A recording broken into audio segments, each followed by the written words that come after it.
The Hardcast. Hey, what's up, all you horde busters out there? It's time for another toe tap and knee slapping good time with the Hardcast. It's me, Dizzy, aka Chris. I'm joined here today by Dom, aka Steven, and Baird, AKA Victor. Alright, guys, we're talking about Gears of War 2. We're going to be talking about one of the #1 games on the Xbox 360. It's going to be a review, discussion. We're going to talk about one of the first things everyone notices when they're playing this game is the amazing graphics. So I'll start off with Victor, and you can talk about like whatever caught your eye when you first saw this game. Yeah, the graphics, this is like the best use of the Unreal engine right here. Like the lighting just it's the third iteration. Yeah, it's like the thing that like stands out the most to me, like in terms of graphics, is the lighting. It looks beautiful, like both in the light places and like the dark places. Yeah, like in the underground tunnels and stuff like that. When you see all the plants glowing and the animals and stuff like that. Yeah, everything's beautiful. It's perfect. Everything it was how it originated from the first game. The post-apocalyptic, the dark presence. You're really in the heart of it all. The buildings crumbling down. There's always a fire brewing somewhere. Smoke from the buildings. It's really intuitive. Really well done. Really good graphics. Really rough, but really smooth at the same time. It's tough to explain. It was really good. Well, I feel like that Cliff Bleszinski, the guy who came up with the game, I think he really had a vision of what he was trying to do, and that's why he created the even the world of the locusts and like the different creatures, like the different species. It's like it seemed very well thought out, and you can see like the attention to detail on the armor and the weapons. It's like they really try to create this world, and you can even look at the buildings, the architecture in the cities is very well thought out and everything like that. Made this world, and then they basically destroyed it, But you could see what was there before, so I thought it was cool. It gave everything kind of like a history, a sense of identity, Everything crumbling, like I said, the buildings being destroyed right in front of you, falling apart. Landing in the middle of your battleground, it's really good. Really. Well, yeah, good. I mean, I would say there's a lot of people out there who are, upset about the fact that it's so dark and dreary and post-apocalyptic.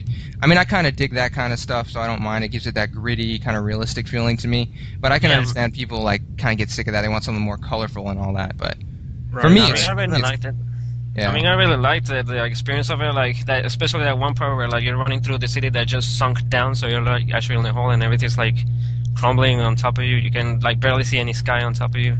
Yeah, it's just like smoke and flames and sparks and everything just flying around like little embers and shit. Yeah. Good times, man. Good times. All right. So let's focus on the story now.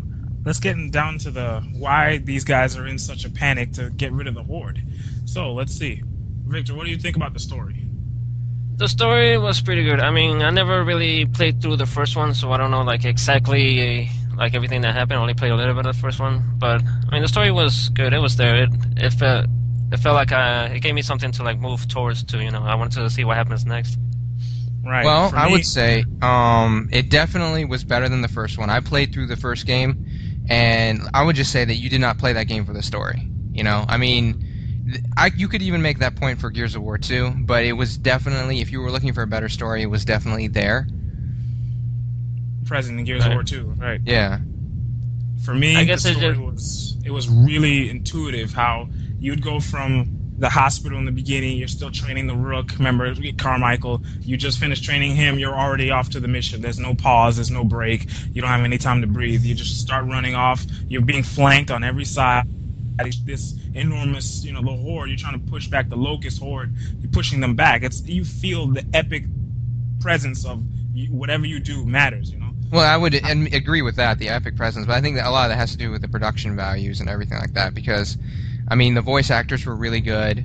I even saw, like, the people who did the voices pretty much look like the people they played in real life. Really? Yeah, especially Coltrane. And just the production values overall, like the way everything was edited, like the Unreal Engine is so good that they can do cutscenes with the in-game engine, and it's good enough that you can be like, I could watch a movie like this. This is, like, really, for an in-game engine, this is really good. The only other game I've seen that has like that kind of graphics in-game engine is something like maybe, I don't know, Resident Evil 5, but that came out afterwards. So it's like, I mean, production values are crazy. And then like it has a pretty good soundtrack. Definitely like orchestrated, classical type stuff. It fit the mood. Yeah, it fit the mood, like high. Fit it nicely. Yeah, big blockbuster type summer movie type feel to it. I'm looking forward to like seeing how they do the movie, but I haven't seen anything yet about that. Right. Right. Absolutely. We got what else is there? We could talk about the co-op experience if you want to go into that. Co-op. Yeah, I mean, I mean, the story's great, but the only thing better than experiencing the story by yourself is doing it with a friend, you know? So. Oh, yes. The Yes, it's the best. I Like, played I wouldn't. with both of you guys. I played with Chris and I played with Victor. We got a lot further, me and Victor. One, I want to explain how if teamwork is important, if you go down, your guy has to be there for you to pick you up. The mic, the cooperation, the communication, it's all important. It's all there. It's fun. You're laughing as you see your other guy go down. Like, what happened? I just picked you up. As Victor would always fall for no reason. I have to pick him up. He's always trying to snipe somebody in the corner. Victor. Yeah, I can't help it, man. I gotta snipe them. I gotta get my headshots in. Yeah, he's just addicted to shooting people in the head, I guess. Yeah. I have to say though, like the splush noise when you get that headshot is very satisfying. It's very satisfying. And it's so cool because everyone you're playing with, whether you're playing online or in co-op, everyone knows you just got a headshot, Yeah, like everybody can tell. You're like, ooh, nasty, like every time you hit that shit. That was a nice one, And it's nice even better, shot, like when someone's sneaking up on you and he's about like attack you, and you turn around, you're like, oh man, and then boom, headshot, someone saved your life, Yeah. You can imagine the blood like squirting all over your character's face because he was that close. And I like how they stay standing up for like a few seconds before they fall down with no head. I just think it's so funny. And as they bleed profusely, They keep aiming their gun for like 2 seconds before they fall down. I know, because like sometimes you don't even know they're dead. You're shooting at their body when they have no head. Yeah.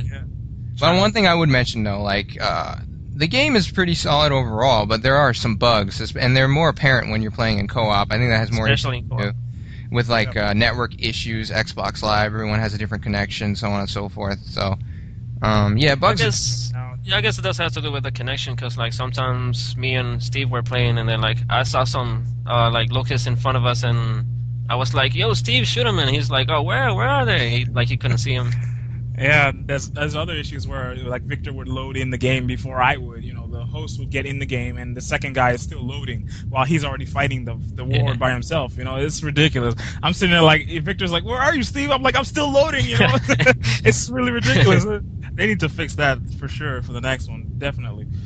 Yeah, I mean, there were definitely patches released, but I think most of the patches were for the online multiplayer, not so much for the campaign mode.